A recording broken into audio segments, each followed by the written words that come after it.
ஓம் சக்தி. சக்தி பாரதி அம்மா உங்களையே நான் பேசுகின்றேன். இந்த ஆலயத்தில் பார்த்தீங்கன்னா ஆன்மீக வழிபாடு அப்படின்னு சொல்லி பார்த்தீங்கன்னா சின்ன வயசுலேருந்து ஆன்மீக வழிபாடு. ஆனால் இந்த ஒரு 27 ஆண்டுகளாக அருள்வாக்குன்னு சொல்லிகிட்டு இருக்கேன். இல்லத்துலேருந்து சொல்லிட்டு இருந்தேன். அம்மா கனவுல ஆலயத்தை கட்ட சொல்லி உத்தரவு போடுறதுனால இப்போ 23 ஆண்டுகளாக இந்த ஆலயத்தை கட்டி தனிப்பட்ட முறையில் இது பிரத்யங்கரா தேவி, மங்கள பிரத்யங்கரா தேவி சேவா அறக்கட்டளையாக ஆக்கி இன்றைக்கி இந்த பூஜைகள் நான் ஒவ்வொரு கால பூஜைகளும் சிறந்த முறையில் செய்கிறேன். எல்லாருமே நினைப்பாங்க, ஊருக்கு அருள்வாக்கு சொல்கிறாங்க, ஊருக்கு ஆன்மீகம் பொய்யான வழியில் போயிட்டுருக்கு, அருள்வாக்கு பொய்யான வழியில் போயிட்டுருக்கு, எல்லாம் ஏமாத்து, காசு பணம் பறிக்கிறதுக்கு பண்ணுறாங்கன்னு சொல்லி வர பக்தர்களே சில பேர்லாம் இப்படி சொல்கிறாங்கம்மா. ஆனால் நாங்கள் நம்பிக்கை அந்த ஆலயத்துக்கு வரோம், அம்மாவை நம்புகிறோம். அம்மா பேசுகின்ற தெய்வமாக என் கனவுல வர்றாங்க. ஒவ்வொருடைய கனவுலையும் எங்களையும் அழைக்கிறாங்க. அழைச்சி தான் நாங்கள் அந்த ஆலயத்துக்கு வரணும்னு சொல்கிறாங்க. அதே போல் பார்த்திங்கன்னா நானும் கூட இந்த அருள்வாக்குன்னு பார்த்திங்கன்னா பொய்யான அருள்வாக்கு கிடையாது. அதே மாதிரி பார்த்திங்கன்னா இன்றைக்கி ஒரு விஷயங்கள் ஜாதகத்தில் கிரகத்தில் என்ன கட்டத்தில் என்ன பிரச்சனைகள் இருக்குதோ, என்ன நல்லது நடக்குதுன்னு சொல்லுதோ அத்தனையும் அம்மா என் நாவில் அமர்ந்து அருள்வாக்கில் சொல்லிடுறாங்க. இந்த பிரச்சனைகள் இருக்கப்பா, இதுக்கு பரிகாரங்கள் ஆலய வழிபாடு தான், விளக்கு தான், பூஜை தான், வேள்வி தான். இங்கே மந்திரங்கள் இல்லை, தந்திரங்கள் இல்லை. சொல்லுவாங்க இல்லையா, சிவனுக்கு மேலே மந்திரவாதியும் இல்லை, சிவனுக்கு மேலே தந்திரவாதியும் இல்லை, சிவனுக்கும் அம்மாவுக்கு மேலே மாயங்கள் பொழிவும் உலகத்தில் எதுவுமே இல்லை. மந்திரம் மாயம் எல்லாமே சிவனிலிருந்து ஆதிக்கொண்டு பிரத்யங்கராதேவுடைய ஆதிக்கத்திலிருந்து எது செஞ்சாலும் அவங்கவுங்களுக்கே போய் சேரும். அதனால் இறைவனை நம்புங்க, தெய்வத்தை நம்புங்க. ஆன்மீக வழிபாடு அது நமக்கு வல்லமையாக இருக்கணும்னு சொல்லி நம்ம வாழ்க்கைக்கும் வாழ்க்கை துணைவிக்கும் குடும்பத்தில் உள்ள நம்முடைய வம்ச விருத்தி 7 தலைமுறையாக இருக்கட்டும், எத்தனை தலைமுறையில் இருந்த சாபங்கள் நிவர்த்தி, தோஷங்கள் நிவர்த்தி எல்லாமே இங்கே நிவர்த்தி ஆகுது. அம்மாட்ட வந்தாவே எல்லாம் நிவர்த்தி ஆகுது. அதனால் திருமண தடைகள், அதே மாதிரி பார்த்திங்கன்னா குழந்தை பாக்கியம் இல்லாதவங்க குழந்தை பாக்கியம். அதனால் சொல்லுவாங்க, ஒரு கோயிலுக்கு போனால் 10 ஆண்டுகளில் குழந்தை இல்லாதவங்களுக்கு எப்படி கோயிலுக்கு போனால் நடக்குது, மருத்துவம் இல்லாத நடக்குது, மாத்திரை மருந்து இல்லாமல் நடக்குதுமாங்க. நம்மளுக்கு மேலே ஒரு இறைசக்தி இருக்குதுன்னு நம்புங்க. ஆன்மீகத்தை நம்புறவங்க நம்பி தான் ஆகணும். ஒரு தெய்வத்தை நம்புகிறவங்க, நம்ம குலதெய்வத்தை நம்புகிறோம், நம்ம தாயை நம்புகிறோம், அதே மாதிரி நம்ம வீட்டு தெய்வத்தை நம்புகிறோம், நம்ம தாத்தா பாட்டி முன்னோர்களெலாம் அமாவாசை கும்பிட்றோம். இதெல்லாம் ஒரு நம்பிக்கை, பெரியவங்களாக ஏற்படுத்தி வச்ச நம்பிக்கை. அந்த நம்பிக்கை இன்னும் வழி வழியாக வந்துகிட்டே இருக்குது. அது மாற்றமே இல்லை.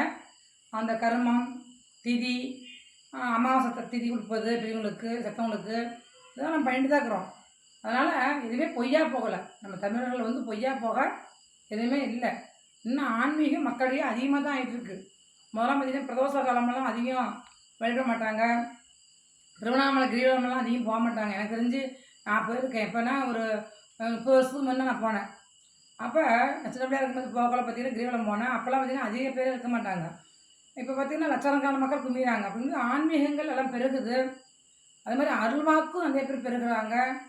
அதே மாதிரி பார்த்திங்கன்னா இந்த செல் வந்தது, யூடியூப் வந்ததுன்னு செல் வந்ததுனால நல்லதும் அதில் கிடைக்கிது, கெட்டதும் கிடைக்கிது. அதை பார்க்குறவங்க பார்வையும் மனசும் இருக்குது. நல்ல விதமாக எடுத்து நல்லவங்களுடைய சேர்க்கையை வச்சுக்கோங்க. தீமையான வழியில் இருக்கவங்க கூட சேராதீங்க. அதெல்லாம் சொல்லுவேன். ஒரு ஆன்மீக வழிபாடுனா இப்போ உங்கள் ஊரில் பார்த்திங்கன்னா நிறைய சிவன் கோயில்கள் இருக்குது, பெருமாள் கோயில் இருக்குது, எல்லா கோயிலுமே இருக்குது. அந்த கோயில்கள் பார்த்திங்கன்னா வழிபாடுகளில் போய் கலந்துக்குங்க, வேள்வியில் கலந்துக்குங்க. அந்த பூஜைகளுக்கு ஏதாவது நம்மளால் முடிஞ்ச பொருளாக வாங்கி கொடுங்க. ஒரு அபிஷேக பொருட்கள், பால், தயிர், இளநீர் இது மாதிரிலாம் வாங்கி கொடுங்க. இப்போ சிவ பூஜைகள்லாம் அம்மாவுக்கு 4 கால பூஜை நடந்தது. நாங்கள்லாம் பெண்கள் ஆண்கள் எல்லாம் கலந்து கூட எனக்கெல்லாம் செஞ்சு கொடுத்தாங்க. சிறப்பான முறையில் அபிஷேகங்கள் பண்ணேன், அலங்காரங்கள் பண்ணேன். அந்த மாதிரி எதுக்காக சொல்கிறேன்னா, உண்மை எங்கே இருப்பதோ அதை பண்ணுங்க. இன்றைக்கெல்லாம் பார்த்திங்கன்னா அல்வாக்குங்கிறது இருக்கட்டும், மந்திரவாதிகள் இருக்கட்டும், நிறைய அவங்களுக்குள்ளே ஒரு போட்டிகள் வந்துருச்சு. போட்டிகள் வந்து பொறாமையாகி போச்சு. நீ சம்பாதிக்கணும், நான் சம்பாதிக்கணும், உன் சொல்கிற வாக்கு பொய், நான் சொல்கிற வாக்கு பொய், நீ வந்து அகோரியாக இருக்கிறது பொய், நான் வந்து அகோரியாக இருக்கிறது நான் வந்து உண்மையாக இருக்கிறேன். அப்படி பார்த்திங்கன்னா உலகத்தில் மேலே எதுக்காக பார்த்திங்கன்னா எல்லாம் பேர் புகழுக்கு ஆசைப்படுறோம். ரெண்டாவது வந்து எல்லாருமே இன்றைக்கி பார்த்திங்கன்னா ஒரு தொழில் செய்கிறாங்க அப்படின்னா அதில் வந்து காசு இல்லாத யாராவது செய்ய சொல்லுங்க பார்க்கலாம், பணம் இல்லாத யாராவது செய்ய சொல்லுங்க பார்க்கலாம். பணம் நம்ம வாங்குகிறோம், எப்படி வாங்குகிறோம்? மக்கள் வந்து கடன் வாங்கினா இது பண்ணுறோன்னு தெரில, லட்சக்கணக்கில் வாங்குகிறோம், 50,000 வாங்குகிறோம், 10,000 வாங்குகிறோம், 20,000 வாங்குகிறோம். ஒரு அல்வாக்குங்கிற பேரில் பார்த்திங்கன்னா எவ்வளோ பணத்தை வந்து நம்ம வாங்குகிறோம். மந்திரம் பண்ண தந்திரம் பண்ணி பேய் ஓட்டணும்னு சொல்லிட்டு அவங்ககிட்டையும் பேய் ஓட்டத்துக்கு எவ்வளோ அமௌண்ட்லாம் வாங்குறீங்க. அப்போ வாங்கி ஒரு ஆன்மீகத்தில் எல்லா ஒரு இது மதத்துலையும் பாருங்க ஒரே தெய்வத்தை கும்பிடுவாங்க, ஒரு ஒற்றுமைகள் இருக்கும். ஆனால் இந்து மதத்தில் மட்டும் பார்த்திங்கன்னா கருப்புசாமி ஒரு பக்கம் போயிட்டுருக்குது, ஒரு சமயம் பார்த்திங்கன்னா இப்போ பெரியாய் ஒரு பக்கம் போயிட்டுருக்குது, அங்காயி ஒரு பக்கம் போயிட்டுருக்குது, அகோரிகள் ஒரு பக்கம் போயிட்டுருக்குறாங்க. எந்த விதத்தில் மக்களை ஏமாற்றலாம், எந்த விதத்தில் எந்த பிரச்சனையும் உண்டாக்கலாம். மொத்தத்தில் வந்து தெய்வத்துக்கு என்னமோ பவர் இல்லை, கல்லாக உட்காந்துருக்குறா, உங்களெல்லாம் வேடிக்கை பார்த்துருக்குறா, ஆடை வச்சு வேடிக்கை பார்த்துருக்குறா. அதெல்லாம் எனக்கு என் சிரிப்பாக இருக்குது. எல்லாம் ஒன்றும் இல்லை, சிரிக்க தான் முடியும். ஏன்னா உலகத்தில் ஆடை வச்சு எல்லாத்தையும் விளையாட வச்சு சிரிக்கிறா. எல்லாம் அடிச்சுக்கிறீங்க, பேசிக்கிறீங்க, யார் உண்மையை பேசுகிறீங்க, யார் போய் பேசுகிறோம் நம்ம கடவுளுக்கு தெரியும். இப்போ நாங்களும் இருக்கிறோன்னா ஒரு ஆளுக்கு வந்து அபிஷேகம் பண்ணுறோம், அலங்காரம் பண்ணுறோம், வேலிவு பூஜைகள் பண்ணுறோம், எல்லா தெய்வத்தையும் வச்சு இங்கெல்லாம் சிறப்பான பூஜைகள் கிருத்திகை முருகனுக்கு நடக்குது, ஐயப்பனுக்கு பூஜை நடக்குது, பெருமாளுக்கு நடக்குது. இது ஒரு கோயில் ஆலயம், தவறுகள் பண்ணுறது தப்பு பண்ணுறதுக்கு இடமே கிடையாது. ஆனால் இன்றைக்கி ஒரு சாமியை வச்சுட்டு பார்த்திங்கன்னா மந்திரம் தந்திரம் எந்திரம் காசு பணம் எந்த அளவுக்கு சம்பாதிக்கணும், நகை சேர்க்கணும், பணம் சேர்க்கணும், சொத்துக்கள் சேர்க்கணும் தான் பார்க்குறாங்க. அதே மாதிரி எனக்கு மட்டும் அந்த ஆசை இல்லையா அப்படின்னு என்ன திருப்பி கேட்பீங்க. அது மாதிரிலாம் பண்ணுறதுன்னு வச்சுங்க, எல்லாம் மார்பிளும் டைல்ஸும் ஒட்டி 100 பவுன் போட்டிருப்பேன் நான். ஆனால் பவுன்லாம் முக்கியம் இல்லை, ஆடம்பரம் முக்கியம் இல்லை, நல்ல படம் கூட கட்ட மாட்டேன். எனக்கு என்ன அது கூட கட்டினா என்ன அம்பாளுக்கு அபிஷேகம் பண்ணுறோம், சந்தனாபிஷேகம் பண்ணுறோம், குங்குமாபிஷேகம் பண்ணுறோம், உடம்பு மேலாம் பட்டுன்னு சொல்லிட்டு நான் எதுவுமே நான் வந்து சாதாரண தான் நான் இருப்பேன். ஏன்னா அந்த ஆலயம் வந்து நமக்கு என்னென்னா சொல்ல நிறைய குடம் தழும்பாது, குறை குடம் தழும்போம், நிறைய குடம் தழும்பாது. நம்ம ஆன்மீகம் இருக்குது, நான் இறைவன் மட்டும் நம்புவேன், மனசால யாரையும் நம்ப மாட்டேன், மனசாவுடைய பேச கேட்கவும் மாட்டேன். அம்மாவுடைய அருளும் ஐயனைய என்னுடைய சர்வேஸ்வரர் வந்து தந்தையாகவும் பிரத்தினா தேவி தாயாகவும் நினச்சிட்டு தான் நான் வாழ்ந்துட்டு இருக்கணுடைய அடுத்தவங்க பேச்சியை கேட்குறதோ அடுத்தவங்களுடைய ஏளனமாக பேசுவதோ. ஒரு ஆன்மீகத்தில் பார்த்திங்கன்னா அடிதடி இல்லாமல் அவங்கவுங்க பிழப்ப அவங்கவுங்க பார்த்துட்டு இருக்கணும், யாருக்கும் தொந்தரவு இல்லாத வாழ கற்றுக்கணும், அமைதியாக இருந்து வாழ கற்றுக்கணும். நீங்களே எல்லாம் அடிச்சுக்கிட்டு பிடிச்சிக்கிட்டு இருந்தீங்கன்னா வருகின்ற பக்தர்கள் எப்படி வந்து அருள்வாக்கு கேட்பாங்க? அதனால் இந்த கேள்விக்கு பதில் வந்து மக்களை தான் சொல்லணும், பக்தர்கள் தான் சொல்லணும். நல்லா ஆன்மீகத்தை தேடி போவாங்க, நல்லா அருள்வாக்கு தேடி போவாங்க. நானே கூட சொல்கிறேன்னா நான் வந்து அருள்வாக்கில் வந்து பொய் சொன்னேன்னா பற்றி சொன்னேன்னா அது நீங்களே இந்த ஆலயத்துக்கு வர தேவையில்லை அப்படின்னு சொல்லிட்டு நான். ஏன் அப்படின்னா அருள்வாக்குங்கிறது ஏழைங்களுக்கு பயன்படணும். இருக்கவங்ககிட்ட நம்ம அமௌண்ட் வாங்குகிறோம், ஒரு வசதி வாய்ப்பவங்க தராங்க, மனசாரம் தாம்மா சாமி கோயில் கட்டுக்குன்றாங்க. இல்லாத சாப்பாட்டுக்கு வழி இல்லாத தான் முக்கால்வாசி கோயில் கூட்டிடுறாங்க. அவங்களுக்கு நம்மளால் முடிஞ்சது என்ன பண்ணணும்? முடிஞ்ச நானும் பிறகு நிறைய 100 கல்யாணத்துக்கு பண்ணி வச்சுருக்கிறேன். 100 கல்யாணத்துக்கு பண்ணி வச்சு வியாபாரமாக பண்ணல. நான் புரோக்கர் கமிஷன்லாம் வாங்கலை, சொல்கிறேன். நான் புரோக்கர் கமிஷன்லாம் நான் வாங்கலை. நான் வந்து ஆலயத்தில் இருக்கிற அமௌண்ட்லாம் போட்டு பண்ணி ஒரு குழந்தைங்களுக்கெல்லாம் கல்யாணம் வச்சு பேர பிள்ளைங்கள்லாம் பார்த்தீங்கன்னா அதில் பெருசு பெருசாக ஆகிடுச்சுங்க. அதுங்கெல்லாம் அது மாதிரி நல்ல காரியங்களில் வெளியில் சொல்லாமல் சத்தம் இல்லாமல் நல்ல காரியங்கள் செய்யணும். அதனால தான் இவ்வளோ இருக்கும்போது நல்ல காரியங்கள் செய்யணும், இவ்வளோ இருக்கும்போது ஏழைங்களுக்கு நிறைய உதவி பண்ணணும். அப்படி நிறையா பேர் எப்படி ஆன்மீகலாம் நிறையா பேர் உதவி பண்ணுறீங்களா? உங்களோட அல்வாக்கு சொல்கிற காசு வச்சு நீங்கள் என்ன பண்ணுறீங்க? அல்வா காசு வச்சு என்ன பண்ணுறீங்க? என் பிள்ளை எனக்கு நான் 100 பவுன் செஞ்சு போட்டுக்கிட்டேன், என் பிள்ளைகளுக்கு சொத்து வச்சுக்கிட்டேன், என் வம்சத்துக்கு 10,000 வாங்கி வச்சுக்கிட்டேன், 500 பவுன் சேர்த்து வச்சுக்கிட்டேன். இதுதான் வாழ்க்கையாக போயிட்டுருக்குது. ஆனால் ஒரு ஆலயத்தை கட்டணுமா, திருப்பணி செய்கிறோமா, திருவிழா போடுறோமா, ஆகிற மக்களுக்கு அன்னதானம் போடுறோமா, தினம் அன்னதானம் போடுறோமா, இதுதான் வந்து ஒரு ஆன்மீகத்துக்கு நல்ல வழிய. அதேமாதிரி முதியோர்களுக்கு உதவி செய்கிறோமா, முதியோர்கள் என்ன பண்ணுறாங்க, வந்து தங்குறாங்க நம்ம இடத்துல, அவங்களுக்கு தேவை வயிற்று சாப்பாடு, துணிமணி. இறந்தா நம்ம தூக்கி அடக்கம் செய்யலாம், கோயில் சிறப்பாக அடக்கம் செய்யலாம். இதெல்லாம் ஒரு புண்ணிய காரியம் இல்லையா? அது மாதிரி நிறைய விஷயங்கள் பேசலாம், பேசிகிட்டே இருக்கலாம். ஆனால் இந்த வீடியோ பார்க்க சொல்கிறேன், பிரத்திங்கரா தேவி அருள்வாக்கு அந்த அம்மாவை வச்சு யாரும் பொய் சொல்ல முடியாது. மற்ற தெய்வத்தை வச்சு எல்லாம் மந்திரமெல்லாம் நந்திரமெல்லாம் காளி வச்சு பூஜை பண்ணலாம். காளி நல்லதுக்கும் யூஸ் ஆவா, கட்டுறதுக்கும் யூஸ் ஆவா. காளி செய்வனை பண்ணுறவங்க நிறையா காளி வச்சு யூஸ் பண்ணுறாங்க. ஆனால் வந்து காளி தான் கூட இருப்பாங்கிறாங்க. ஆனால் காளிங்கிற வந்து ஒரு அளவு தான், எந்த காயாக இருந்தாலும் சரி. நல்லது பண்ணுற காய் கெட்டது பண்ணுற காயெல்லாம் கிடையாது. நல்ல நேரம் இருக்க வரைக்கும் அவங்க குழம்பு ஓடும். கெட்ட நேரம் ஆயிடுச்சுன்னா ஒரு மனிதனை அழிச்சிடும்.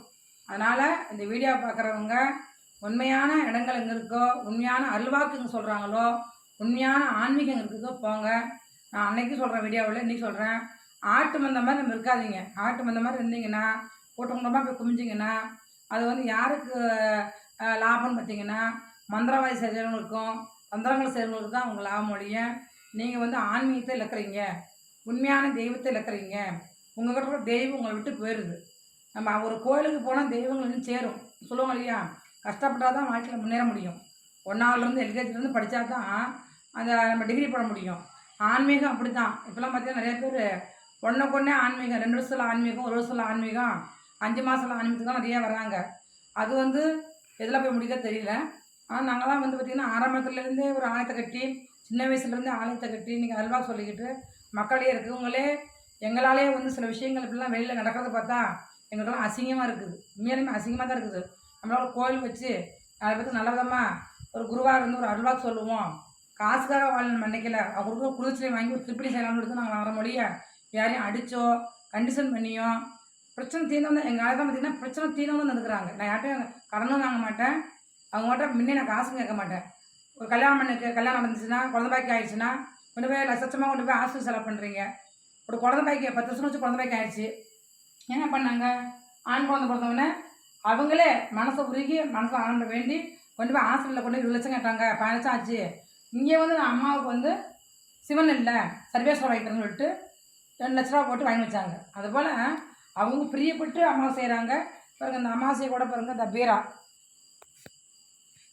வாங்கி வச்சுக்கிறாங்க. பீராவை காமிங்க. அதே மாதிரி அம்மாவுடைய ஆலயத்துக்கு வந்து கல்யாணம் ஆகணும், கல்யாணம் நடக்கணும்னு சொல்லி வேண்டி பார்த்திங்கன்னா ஒரு பீரா வாங்கி அம்மாவுக்கு துணிமணிலாம் வச்சுக்கிற மாதிரி பீரா வாங்கி தராங்க. துணிமணிலாம் வச்சுங்க, அதில் சாமி துணிமணிலாம் எல்லாம் மடித்து வச்சுங்க. நீங்கள் அவங்களுடைய ஆபரண நகையெல்லாம் வச்சுங்க சொல்லி ஒரு வேண்டி சந்தோஷமாக நன்கொடையாக இன்பமாக தரணும். வலுக்கட்டாயப்படுத்தி உங்கள்கிட்ட 50 பேர் இருக்குது, 100 பேர் இருக்குது, 50,000 கொடு, 1 லட்சம் கொடு அப்படின்னு சொல்லி தான் ஏழைங்க வீட்டையும் பிடுங்குறாங்க. புரிதுங்களா? அதே மாதிரி சாப்பாட்டுக்கு வழி இல்லாதவங்க வீட்டையும் பிடுங்குறாங்க. அது அவங்களுக்கு தீரவும் மாட்டேங்குது. திருப்பி சொல்லவும் முடியல. பணத்தை கொடுத்து அழுகிறாங்க. வந்து இங்கே வந்து அழுது இங்கே வந்து அம்மாவுக்கு எல்லா காசும் போச்சு, கடனாக போயிட்டேன், சோத்துக்கே இல்லை, நீங்கள் தான் எனக்கு நல்லது பண்ணு சொல்லிட்டு நம்ம ஆலயத்தை வந்து இங்கே வந்து விழுவுறாங்க. அதனால் நிறைய பேர் பார்த்திங்கன்னா பணத்துக்காக பொய் சொல்கிறாங்க. பணத்துக்காக தெய்வத்தையே வந்து ஒரு தொழிலாக வச்சு பண்ணுறாங்க. இது வந்து ரொம்ப நாளைக்கு நீடிக்காது. தயவுசெய்து அவங்க ஆணவனுக்கு பயப்படுறீங்களோ இல்லையோ மனசாட்சிக்கு பயந்து வாழுங்க. அதனால் கிருத்திகை தேவியோடைய அம்மாவுடைய அல்வாக்கு அதுதான். அதனால் நான் சொல்கிறேன், அல்வாக்கு நேரில் உங்கள்கிட்ட வந்து சொல்ல முடியாது. எனக்கு சூழ்நிலை எல்லா மக்கள்கிட்ட சொல்ல முடியாது. அம்மாவுடைய ஆணத்திலிருந்து பக்தர்களாக இருக்கட்டும், இல்லை பார்க்க வீடியோ பார்க்குற மக்களாக இருக்கட்டும், அதனால் நல்ல விஷயங்களில் முடிவெடுங்க. இன்றைக்கி பார்த்திங்கன்னா எல்லாத்துலேயும் ஒரு போட்டி இருக்கிற வந்துருச்சு. ஆன்மீக வழிபாடு, ஆன்மீகத்தை முன்னேற்றுங்க. ஆன்மீக வழியில் போங்க. மந்திரங்கள் வேணாம், தந்திரங்கள் வேணாம், சூதுகள் வேணாம், சூழ்ச்சிகள் வேணாம். நல்ல எண்ணத்தோடு இந்த கொஞ்ச காலத்தை நீங்களும் சந்தோஷமாக இருங்க. உங்களை சுற்றி உள்ளவங்களையும் சந்தோஷமாக வச்சுக்குங்க. அதுதான் என்னோடய வேண்டுகள். வாழ்கிற வாழ்க்கை நாளைக்கு நம்ம இருக்கிறோமோ அடுத்த மாதம் இருக்கிறோமோ தெரியல. அது மாதிரி இருக்குது. நம்மளும் சந்தோஷமாக வச்சுக்கணும், நம்ம குடும்பத்தில் இருக்கவங்களையும் சந்தோஷமாக வச்சுக்கணும், எல்லாத்தையுமே சந்தோஷமாக வச்சு கற்றுக்கணும். நம்ம எவ்வளோ கஷ்டப்பட்டாலும் நம்மளை சார்ந்தவங்க எல்லாத்தையும் சந்தோஷமாக வச்சுக்க கற்றுக்குங்க. இன்பமாய் வாழ அம்மாவுடைய அருள் வேண்டி என்றைக்குமே மக்களுக்கு நல்லதே நடக்கணும்னு சொல்லி வேண்டிக்குவேன். ஓம் சக்தி.